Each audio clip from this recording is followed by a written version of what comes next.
할렐루야. 하나님을 사랑하고 경외하며 기쁨으로 주님을 예배한 우리 모든 주님의 성도들 주님의 이름으로 축복합니다. 하나님이 주시는 크신 은혜와 평강이 함께 하시기를 축복합니다. 오늘 주일 예배를 인도하기 위해서 올라오는데 마음이 참 기뻤습니다. 특별히 지난주 설 명절이 있어서 우리 많은 분들이 고향에 다녀오시느라 못 뵈었었는데 이렇게 2주 만에 뵙게 되니까 얼마나 반가운지요. 여러분도 그러시죠?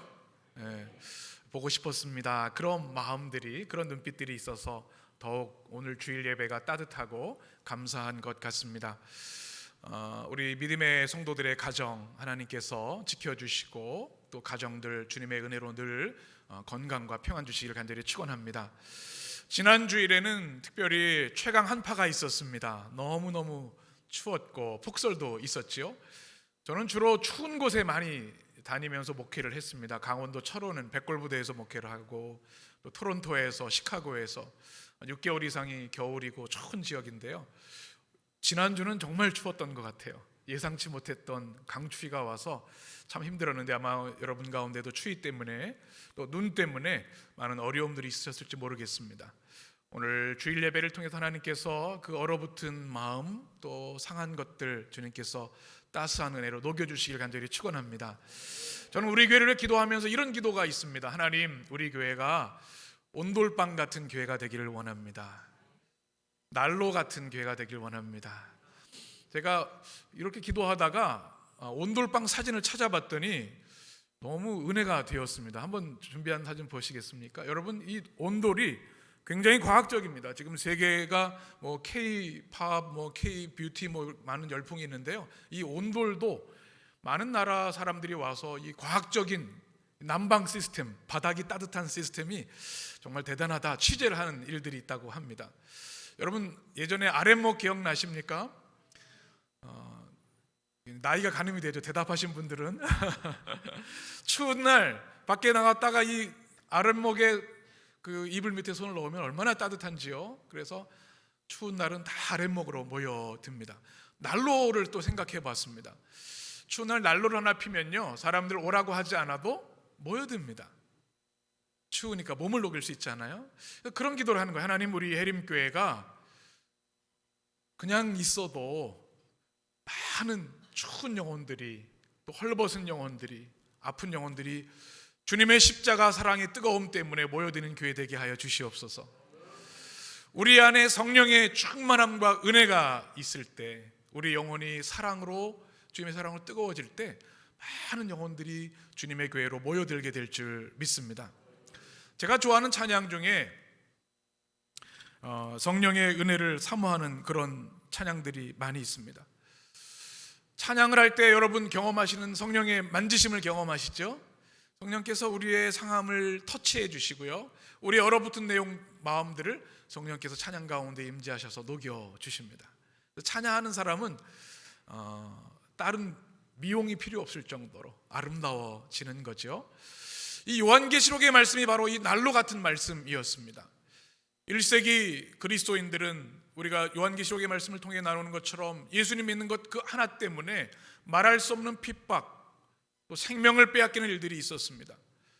1세기 교회, 에베소 교회를 비롯한 7교회들이 하나님의 말씀을 붙들고 예배 공동체로 살아가는데 보통 어려운 것이 아닙니다. 시베리아 벌판 같습니다. 그런데 어느 날 반모섬에 있는 사도 요한이 예수 그리스도의 계시와 예언의 말씀을 받아서 서신을 보내옵니다.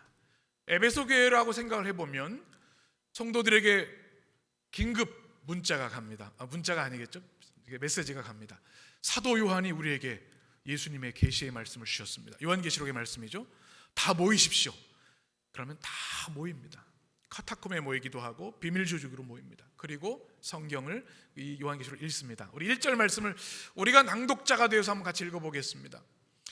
이것은 성경이 그 교회에 하나밖에 없기 때문에 낭독자가 읽고 나머지들은 듣는다고 말했죠. 우리가 낭독자가 돼서 1절만 같이 읽어보겠습니다.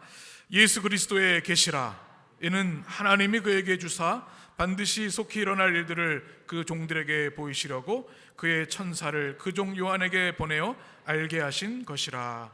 아멘. 시베리아 벌판처럼 추운 그들의 삶 가운데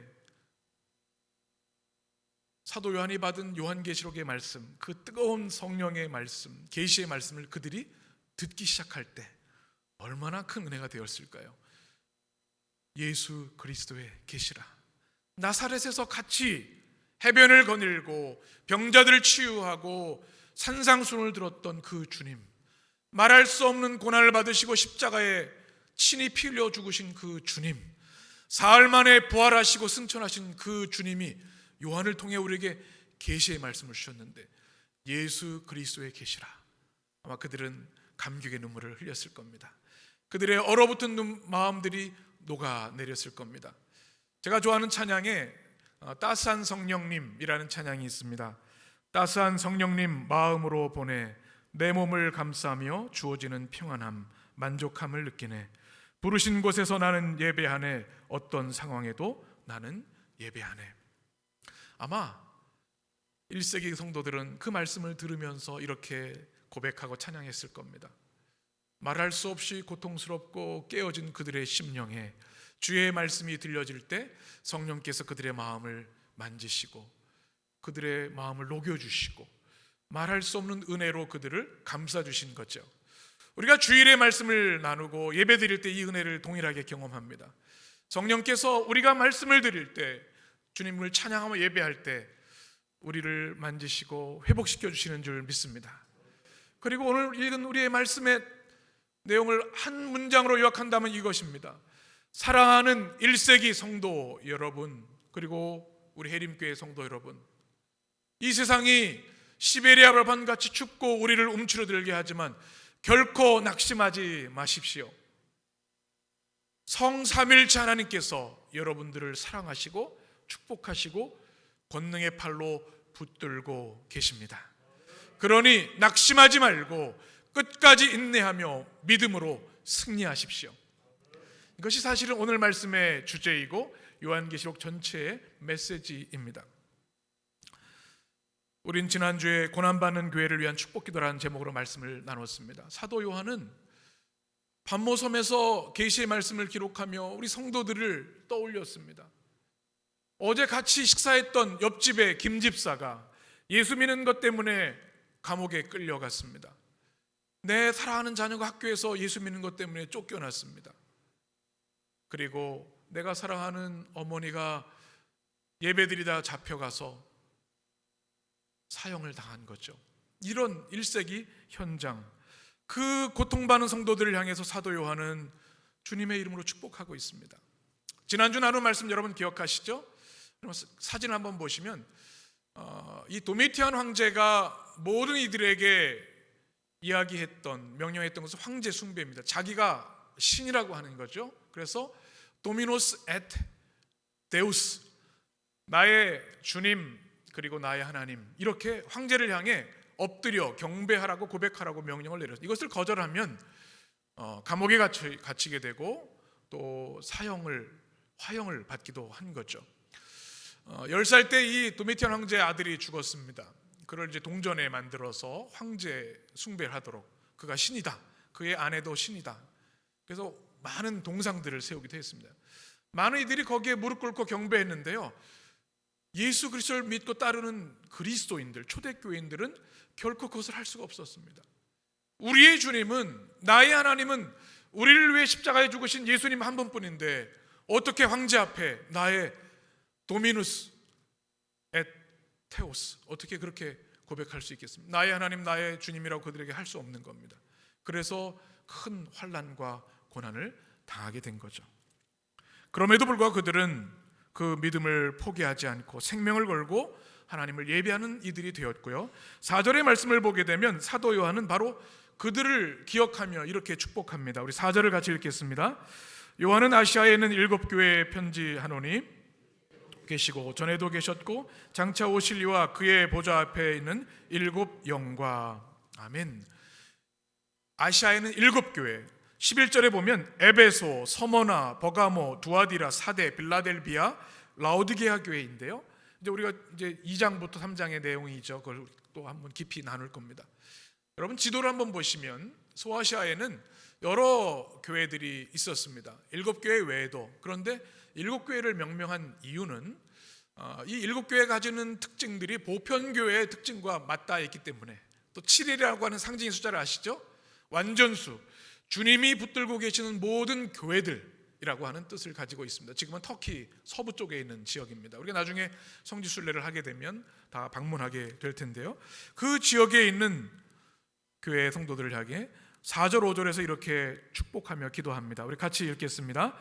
요한은 아시아에 있는 7교회에 편지하노니 이제도 계시고 전에도 계셨고 장차 오실 이와 그의 보좌 앞에 있는 7영과 또 충성된 증인으로 죽은 자들 가운데서 먼저 나시고 땅의 임금들의 머리가 되신 예수 그리스도로 말미암아 은혜와 평강이 너에게 있기를 원하노라. 우리를 사랑하사 그의 피로 우리를 죄에서 우리 해방하시고. 아멘. 이것이 사도 요한의 고난받는 7교회를 향한 축복기도 내용입니다. 우리가 지난주에도 좀 살펴보았죠. 성경 66권 전체 중에 가장 아름다운 기도로 알려져 있고요, 우리 기독교 신앙에서 삼일체 신학에 대해서 제가 지난주에 말씀드렸는데, 그 삼일체 하나님의 이름으로 드린 가장 아름다운 기도입니다. 이게 무슨 기도라고 말씀드렸습니까? 하나님 중심의 기도라고 말씀드렸습니다. 다른 것이 들어가 있지 않습니다. 성부, 성자, 성령 삼일체 하나님께서 이 고난받는 교회와 성도들을 축복하시고 지켜주시옵소서, 이렇게 기도하고 있는 것이죠. 삼일체에 대한 말씀은 지난주 설교 내용을 여러분 다시 한번 살펴보시면 좋겠고요, 오늘은 이 성부 하나님이 어떤 분이신가, 성자 하나님이 어떤 분이신가, 성령 하나님이 어떤 분이신가, 이 내용을 함께 나누고자 합니다. 왜냐하면 이 삼위일체 하나님께서 우리를 지금도 붙들고 계시고 1세기 교회들을 축복하시고 계시기 때문에 그 하나님을 우리가 알아야 되는 거죠. 성부 하나님 어떤 하나님이십니까? 우리가 신학에서 삼위일체론이라고 하는 내용인데요, 이것을 우리가 잘 정립해야 합니다. 우리 자막을 한번 보시면 오늘 말씀에 성부 하나님 어떤 하나님이신지 같이 읽겠습니다. 시작. 아멘. 이 내용은 지난주에 설명을 드려서 간략하게만 나누고 나가려고 합니다. 이 시제가 가장 먼저 있는 게 뭐죠? 이제도 계시고. 보통 과거, 현재, 미래 이렇게 얘기를 하는데 현재가 먼저 와 있습니다. 이유는 강조입니다. 우리 천지를 창조하신 전능하신 하나님이 그냥 먼 미래에 계신 하나님이 아니라, 과거에만 계신 하나님이 아니라 지금 하나님 믿는 백성들, 고난받는 백성들과 함께 하시는, 지금도 함께 하신 하나님이라는 고백입니다. 아멘이시죠? 이 고백은 너무나 중요합니다. 여러분, 지금 우리 예배 가운데 하나님이 우리와 함께 하십니다. 우리와 영원토록 함께 하시는 하나님이 우리가 고난받는 순간에도 함께 하십니다. 전에도 계셨고 그 다음에 뭐예요? 장차 오실 이것은 미래 형태이지만 현재 분사로 쓰여져 있습니다. 미래에서 지금 우리를 위해 시간과 역사와 영혼을 뚫고 오시는 하나님이라는 뜻입니다. 우리를 고난의 현장에 홀로 두지 않으시고 우리를 온전히 사랑하셔서 우리와 함께 하시게 오시는 그 성부 하나님의 은혜가 우리 모든 성도들에게 함께 하실 간절히 축원합니다. 그러면 성령 하나님은 어떤 하나님이실까요? 우리 자막을 오늘 보게 되면 자막을 보고 같이 읽겠습니다. 시작. 그의 보좌 앞에 있는 7영, 이렇게 되어 있습니다. 하나님의 보좌 앞에 있는 7영, 이분은 바로 성령 하나님이신데요, 이것은 스가랴에 있는 말씀을 그대로 인용한 말씀입니다. 우리가 성경을 이해하는 가장 좋은 방법은 성경을 성경으로 푸는 겁니다. 요한계시록의 말씀이요, 그냥 하늘에 뚝 떨어진 말씀이 아니라 구약 성경을 모르면 이해하기 어려운 말씀입니다. 성경이 다 구절구절마다 들어가 있습니다. 우리 스가랴 4장 2절을 같이 읽겠습니다. 그가 내게 묻되 내가 무엇을 보느냐? 그 위에 기름 그릇이 있고 또 그 기름 그릇 위에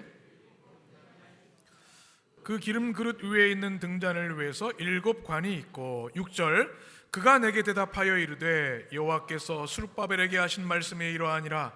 만군의 여호와께서 말씀하시되 이는 힘으로 되지 아니하며 능력으로 되지 아니하고 오직 나의 영으로 되느니라. 아멘.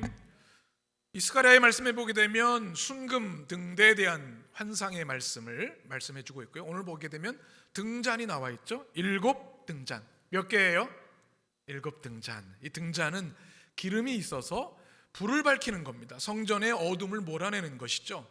바로 이것은 성령을 의미합니다. 7은 뭐예요? 완전수이고 충만한 수입니다. 지금 1세기 도미티안 황제를 통해 고난받는 성도들에게 성령 하나님이 너희와 함께 하시는 그분은 어떤 하나님이시느냐?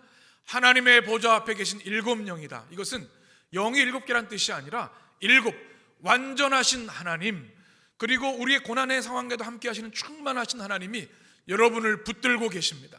성령의 불을 밝히셔서 여러분의 어둠을 몰아내시고 여러분의 상처를 치유하시고 여러분을 고난 가운데 지켜주시는 성령 하나님, 여러분과 함께 하십니다. 이런 말씀입니다.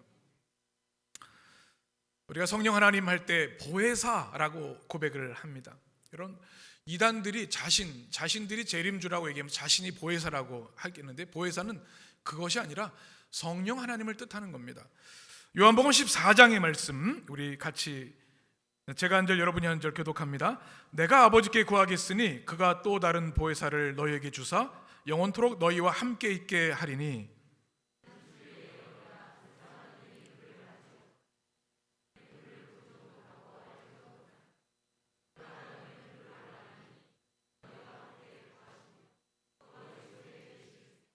18절 같이, 내가 너희를 고아와 같이 버려두지 아니하고 너에게로 오리라. 아멘. 예수님께서 너에게 보내주실 분을 위해서 기도하는데 그분이 뭐예요? 보혜사라고 합니다. 보혜사. 보혜사가 무엇일까요? 우리 자막을 보시면 우리 한자로 이렇게 번역을 해서 그런데 이 보혜사라는 단어가 보존할 보자, 은혜의 자, 스승사자로 되어 있습니다. 우리를 보호해주고 지켜주시는 분, 변호해주시는 분, 이런 뜻입니다. 그래서 영어 성경 여러 가지 번역들이 있는데 advocate라는 단어, 또 comforter라는 단어, 또 wonderful helper, 이렇게 성경들은 번역을 합니다. 그러니까 성령께서 시간과 공간을 초월하셔서 우리 곁에 오셔서 우리를 도와주시는 분, 그분이 누구예요? 보혜사 성령님이십니다. 오늘 요한복음에 보게 되면 영원히 함께 하시는 분이 성령 하나님이시고요, 그죠? 진리의 영, 진리에 깨닫게 하십니다. 그리고 우리를 고와 같이 버려두시지 않으시는 분, 바로 그 성령님이 지금 1세기 고난받는 성도들과 함께 하십니다. 우리와 함께 하십니다. 그런 말씀입니다. 사실 1세기 성도들은 버림받았다고 생각을 했습니다.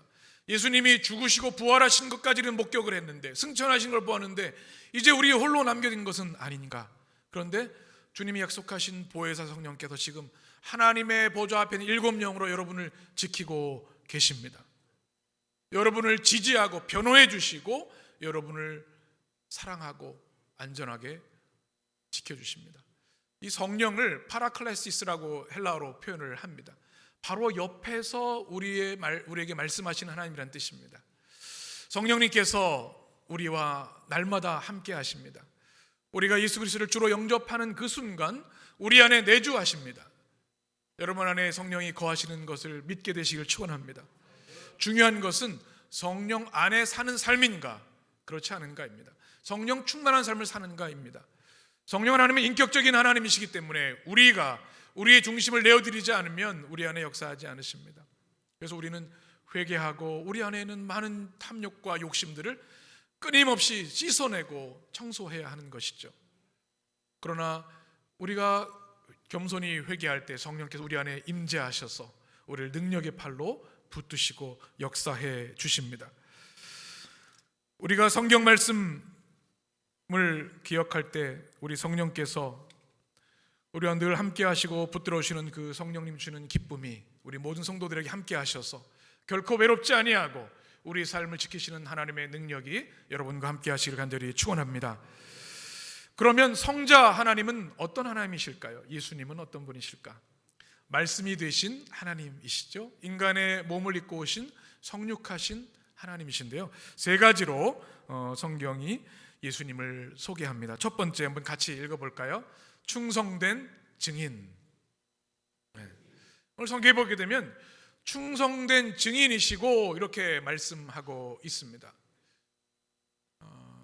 증인이 무엇이죠? 법정에서 증언하는 사람이 증인이지요. 이 증인이라는 단어는 마르티스라고 하는 단어, 순교자의 의미를 가지고 있다는 말씀을 드렸습니다. 예수님이 증인이 되셨다는 것은 뭔가 하면 하나님이, 절대자이신 하나님이 무한한 질적 차이를 포기하시고 인간의 몸을 입고 이 땅에 오신 사건, 성탄이죠. 성육신 사건. 이것이 뭐예요? 하나님이 우리를 얼마나 사랑하시는지를 증언해 주시는 겁니다. 그래서 증인이신 거죠. 그리고 우리가 죄와 죽음과 사단의 권세에 비참한 삶을 그 굴레에 살아가는데 그것을 끊어주시기 위해서 인간의 몸을 입고 오셔서 하나님의 어린 양이 되셔서 단 한 번의 완전한 희생제물이 되어 십자가에서 보혈을 흘려주셨죠. 그래서 우리를 회개하고 주님을 영접하는 모든 이들에게 죄와 죽음과 사단의 권세에서 해방시켜 주셨습니다. 이 십자가의 사건, 부활의 사건이 뭐예요? 증언의 사건인 거죠. 우리에게 주신 그 놀라운 구원의 사건, 증언해 주신 거죠. 예수님이 충성된 증인이 되신다는 것은 자신의 생명을 바쳐서 이 하나님의 사랑과 구원을 이루셨기 때문에 그렇게 말씀하고 있는 거죠. 여러분, 우리에게도 누군가 우리를 목숨을 걸고 변호해주고 우리를 보호하는 사람이 있으면 얼마나 든든하겠습니까? 그런데 우리 예수님께서 친히 그 십자가의 사명을 감당하시면서 자신의 생명을 우리에게 내어주시며 충성된 증인이 되셨습니다. 그리고 사도 요한은 그렇게 얘기하는 거예요. 지금 1세기 그리스도인들, 죽음의 위기 가운데도 믿음을 지키고 교회를 지키는 여러분도 충성된 증인이신 예수님의 제자들입니다. 그러니 끝까지 믿음의 증인들이 되십시오. 우리에게도 하시는 이 말씀에 우리도 아멘이 되시길 간절히 축원합니다. 두 번째, 예수님은 어떤 분이십니까? 성자 하나님, 우리 자막을 보고 같이 읽겠습니다. 죽은 자들 가운데서 먼저 나신 분. 그래서 먼저 나신다라고 하는 단어를 이해할 필요가 있습니다. 헬라어로 보면 호 프로토토코스라는 단어입니다. 그것은 먼저 태어났다, 그런 의미가 아니라 부활의 첫 열매가 되셨다는 뜻을 가지고 있는 단어입니다. 굉장히 중요한 부활 신앙의 말씀입니다. 예수님이 어떤 분이신가? 죽은 자 가운데 먼저 나신 분인데 이것은 우리들에게 부활의 첫 열매가 되셨다는 말씀입니다. 부활의 첫 열매가 되었다는 말씀, 무슨 뜻일까요? 고린도전서 15장 20절 우리 같이 읽겠습니다. 그러나 이제 그리스도께서 죽은 자 가운데서 다시 살아나사 잠자는 자들의 첫 열매가 되셨도다. 또 21절 22절 쭉 말씀하시고 23절 같이 읽습니다. 그러나 각각 자기 차례대로 되리니 먼저는 첫 열매인 그리스도요, 다음에는 그가 강림하실 때에 그리스도에게 속한 자요. 아멘. 첫 열매라는 단어가 나옵니다. 여러분, 부활 신앙을 우리가 기독교 신앙의 핵심입니다. 이제 우리가 사순절 부활절을 맞이할 텐데 여러분, 우리 부활 신앙이 분명해야 합니다. 여러분, 그 부활 신앙을 얘기할 때 이런 분들이 있어요. 목사님, 우리가 나중에 부활할 텐데 제가 성형수술을 했거든요. 그럼 부활할 때 성형수술 하기 전으로 부활하나요? 성형수술 한 후의 모습으로 나오나요? 목사님, 제가 쌍꺼풀 수술을 했는데 부활할 때 그 재생이 될까요? 이것은 성경을 제대로 이해하지 못하는 이의 발상입니다. 재미있는 발상이죠. 부활을 우리가 믿는데 그 부활은 우리가 생각하는 그런 물리적 부활이 아니라 예수님처럼 어떻게 돼요? 영적인 몸, 우리 신학적으로는 스피리추얼 바디라고 합니다. 영적인 몸으로 변화되는 거죠. 지금의 모습을 걱정하실 필요가 없어요. 그러니까 낙심하거나 그러실 필요가 없어요. 전혀 다른 차원의 몸으로 예수님처럼 부활하게 됩니다. 근데 중요한 건 뭐냐면 예수님이 우리의 부활의 첫 열매가 되신다는 사실입니다. 제가 이렇게 설명을 해드리죠. 사과를 심었어요. 사과를 심었는데 이제 첫 열매를 맺게 된 겁니다. 얼마나 감격스러운 순간이에요. 근데 첫 열매가 사과가 하나 딱 열렸어요. 얼마나 기쁠까요? 이 열매에는 두 가지 특성이 있습니다. 하나는 동질성, 또 하나는 연속성입니다. 첫해 사과 하나 나왔으면 그 다음 두 번째 사과도 사과가 나오겠죠. 배가 나오거나 무슨 아보카도가 나오진 않습니다. 다 사과가 나오는 거예요. 그리고 2년 후에 또 뭐가 나와요? 사과가 나오는 거죠. 5년 후에도 마찬가지. 사과 나무에서 갑자기 무슨 수박이 나오고 이러지는 않습니다. 이것이 바로 동질성과 연속성인데요, 예수님께서 우리에게 부활의 첫 열매가 되셨다는 그 뜻은 무엇인가 하면, 예수님이 죽음을 이기고 신령한 몸으로 부활하신 것처럼 우리도 동일하게 부활하게 된다고 하는 것을 확증해 주는 말씀입니다. 그리고 연속성은 뭘까요? 1세기 그리스도인들 뿐만 아니라 교회 역사의 모든 그리스도를 믿는 이들이 지금도 그 부활의 은혜를 덧입고 우리가 찬양한 것처럼 부활 생명을 갖게 된다는 겁니다. 이것이 바로 부활의 첫 열매 되신, 죽음에서 먼저 나신 이라고 하는 의미입니다. 예수님이 첫 열매가 되셨기 때문에 그 다음 열매도 부활의 몸이 되는 것이고, 앞으로도 계속해서 부활의 능력이, 생명이 우리 가운데 거하게 되는 것이죠. 이 믿음은 너무나 중요했습니다. 1세기 성도들은 어제 함께 예배드렸던 김 집사가 사자 콜로세움에 끌려가서 죽었습니다. 그 죽음을 어떻게 이해해야 합니까? 그러나 부활신앙이 있는 겁니다. 주님이 부활의 첫 열매가 되셨기 때문에 우리도 동일한 부활의 은혜와 능력을 덧입게 됨을 믿었기 때문에 초대 그리스도인들은 죽음도 두려워하지 않았습니다. 고린도전서 15장의 말씀 우리의 믿음의 선포로 같이 읽겠습니다. 사망아 너의 승리가 어디 있느냐? 사망아 내가 쏘는 것이 어디 있느냐? 사망이 쏘는 것은 죄요 죄의 권능은 율법이라. 우리 주 예수 그리스도로 말미암아 우리에게 승리를 주시는 하나님께 감사하노니, 그러므로 내 사랑하는 형제들아 견실하며 흔들리지 말고 항상 주의 일에 더욱 힘쓰는 자들이 되라. 이는 너희 수고가 주 안에서 헛되지 않은 줄 알미라. 아멘. 부활 신앙이 있는 사람은 죽음에 대해서 위축되지 않습니다. 사망아 내가 어디 있느냐? 죽음을 향해 큰 소리 칠 수 있는 사람들이 부활 생명을 가진 이들의 고백입니다. 여러분, 우리가 100년 살다가 우리 육신의 생명은 흙으로 돌아갑니다. 그러나 우리 영의 생명은 그리스도를 믿는 순간 주님과 지금부터 영원까지 영생의 능력을 누리게 되는 것이죠. 그리고 주님이 재림하시는 날 우리는 부활의 첫 열매 되신 예수님처럼 부활의 몸으로 변화되는 겁니다. 이 예수 그리스도가 주신 이 부활의 첫 열매의 능력이 얼마나 크고 귀한 것입니까? 이 부활 신앙이 여러분에게 확고하게 되시길 간절히 축원합니다. 예수님은 어떤 분이신가? 세 번째 같이 읽겠습니다. 땅의 임금들의 머리가 되신 예수 그리스도.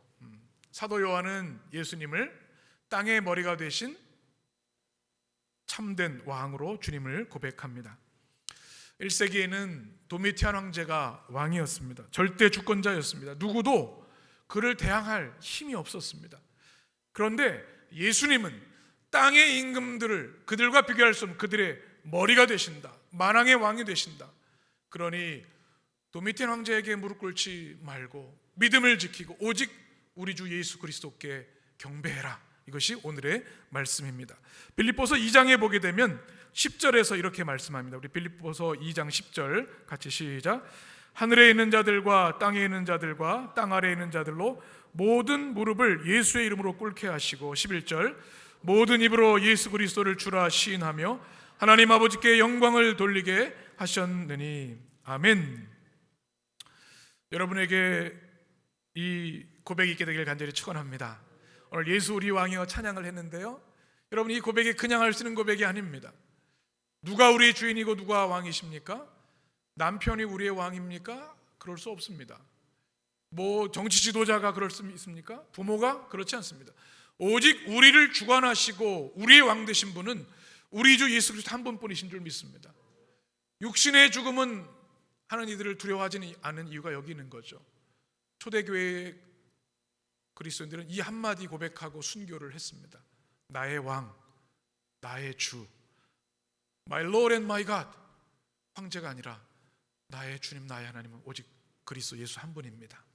이 고백을 가지고 그들은 생명을 걸고 주일마다 모여 예배드렸고, 어떤 혼란과 낙심 가운데도 우리의 왕 되신 주님이 우리의 주인 되시고 우리를 다스리고 계시기 때문에 두려워하지 않고 담대하게 승리할 수 있었습니다.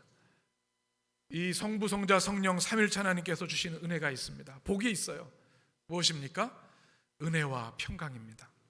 사도 요한은 고난받는 교회를 향해서 성부, 성자, 성령 삼일체 하나님께서 주시는 이 놀라운 은혜를 주시길 원합니다. 카리스입니다. 가장 좋은 것, 값없이 주시는 은혜, 구원과 영생. 그리고 그 은혜를 받은 사람만 누릴 수 있는 것이 뭐예요? 에이레네, 평강입니다. 여러분, 우리가 예수 믿을 때 가장 큰 축복이 뭐냐? 은혜와 평강을 누리며 산다는 겁니다. 여러분, 아멘이 되셨으면 좋겠습니다. 여러분, 누가 평강을 누립니까?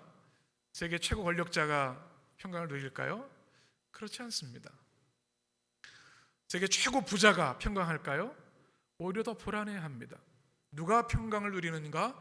하나님의 은혜로 충만한 사람입니다. 성삼일체 하나님께서 붙드시고 계신 자가 평강을 누립니다. 이 은혜와 평강이 우리 1세기 성도들, 또 우리 해림 성도들 위해 함께 하시길 간절히 축원합니다. 제가 지난주 재밌는 그림을 하나 보았습니다. 한번 보여주시면, 성 헤로니무스를 위한 습작이라는 그림입니다. 엘버트 로버츠라는 사람이 공무원이었는데 골동품을 수집하는 작업을 많이 했답니다. 그래서 어느 날 600불을 주고서 이 그림을 한 헛간에서 샀습니다. 그리고는 잊어버리고 그 창고에다 놨던 거죠. 그리고 지나다가 이 엘버트는 죽게 되고 이제 후손들이 그걸 유산으로 받아서 이게 무슨 그림인가 알아보았더니 너무나 유명한 안토니 반 다이크라고 하는 17세기 최고 영국의 궁중 화가, 초상화로 유명한 화가가 그린 그림이었습니다. 이 사람이 안토니 반 다이크라는 사람인데 그 후 사진 한번 보여주시면, 이 사진, 이것이 완성품이고 아까 그린 그 노인의 모습이 이제 습작이었던 겁니다. 지금 이제 소더비 경매에서 37억 원이 됐다는 거죠. 그래서 이제 그 죽은 알버트는 아무것도 못 누리고 가고 이제 후손들이 그것을 받아댔다. 혹시 여러분 집에 오래된 그림이 있으면 한번 잘 살펴보시기 바랍니다. 한 70만 원에 샀는데 37억이 된 거예요. 저는 이 그림을 보면서 이런 생각을 했습니다. 우리도 이럴 때가 많다. 하나님께서 우리에게 주신 놀라운 은혜와 비교할 수 없는 능력과 복음의 아름다움이 있는데 그걸 모르고 살아가는 거예요. 누리지 못하고 살아가는 겁니다. 당사자는 그냥 그 창고에 있다가 그냥 아무 유익도 못 누렸죠. 여러분, 우리가 지금 예배 자리가 있다고 하는 이 사실이 얼마나 놀라운 일인지 아십니까? 천지를 창조하신 하나님께서 창세전에 우리를 택하셨기 때문에 우리가 이곳에 있습니다. 하나님의 경륜, 때가 찬 경륜에 따라 십자가의 보혈의 은혜를 덧입었기 때문에 지금 우리가 여기 있습니다. 성령의 인치심이 있었기 때문에 에베소 1장의 말씀처럼 우리가 지금도 이 믿음의 길을 걸어가고 있는 겁니다. 그리고 오늘 사도 요한이 고난받는 교회를 위해 축복했던 것처럼 성삼위일체 하나님이 지금 우리를 붙들고 계시고 사랑하신다는 이 사실, 우리는 그저 땅의 것, 육신의 욕망을 위해 살다가는 그런 존재가 아니라 성부 하나님, 어떤 분이십니까? 이제도 계시고 전에도 계셨고 장차 오실 이 성부 하나님, 하나님의 보좌 앞에 계신 일곱 영, 충만하신, 또 우리와 함께 하시는 진리의 영이신 성령 하나님, 또 충성된 증인 되시고 죽은 자 가운데 먼저 나신 부활의 첫 열매 되신 세상의 모든 임금보다 머리 되신 우리 주 예수 그리스도, 이 성삼일체 하나님께서 지금 우리 예배 가운데 함께 하시고 여러분들을 지키시고 또 1세기 고난받는 성도를 지켰던 것처럼 우리 교회를 지키고 계신 줄 믿습니다. 이 은혜가 믿음의 눈이 열려져 보이게 되기를 원합니다. 그리고 엘버트 로버트처럼 창고에 가지고 그냥 무심코 지나가는 것이 아니라 그 그림을 보고 영광과 아름다움을 감격하며 하나님의 은혜를 찬양하며 믿음의 능력, 복음의 능력으로 승리하는 여러분 되시기를 주님의 이름으로 간절히 축원합니다. 기도하겠습니다.